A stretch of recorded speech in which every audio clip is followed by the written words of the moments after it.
समाजवादी पार्टीचे आमदार अबू आझमी यांनी मात्र औरंगजेबावर स्तुतीसुमनं उधळल्यानंतर त्याचे तीव्र पडसाद राज्यात अनेक भागात उमटू लागले। अबू आझमींविरोधात गुन्हा नोंदवण्यासाठी खासदार नरेश म्हस्के यांनी ठाणे पोलीस स्टेशनमध्ये तक्रार केली, तर मरीन ड्राईव्ह पोलीस ठाण्यातही अबू आझमींच्या विरोधात तक्रार दाखल करण्यात आली।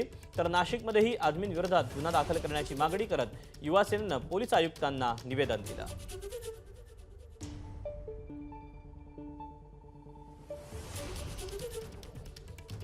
तेव्हा औरंगजेबाची स्तुती केल्यामुळे आता आझमींच्या विरोधात शिवसेना पक्ष आक्रमक झालेला आहे। अबू आझमींच्या वक्तव्याचे पडसाद आज ठाण्यामध्ये देखील उमटले। त्यानंतर मरीन ड्राईव्ह पोलीस स्टेशनमध्ये देखील या सगळ्याबाबत तक्रार नोंदवण्यात आली, तर तिकडे नाशिकमध्ये देखील युवा सेना आक्रमक झालेली होती।